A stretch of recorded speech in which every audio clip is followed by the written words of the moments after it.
direction of a sound. We can judge the direction of sound only because we have two ears.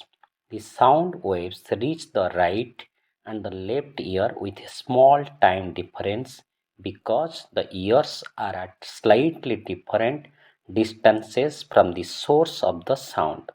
The eardrums vibrate and the ear oscill transmits the impulse to the inner ear.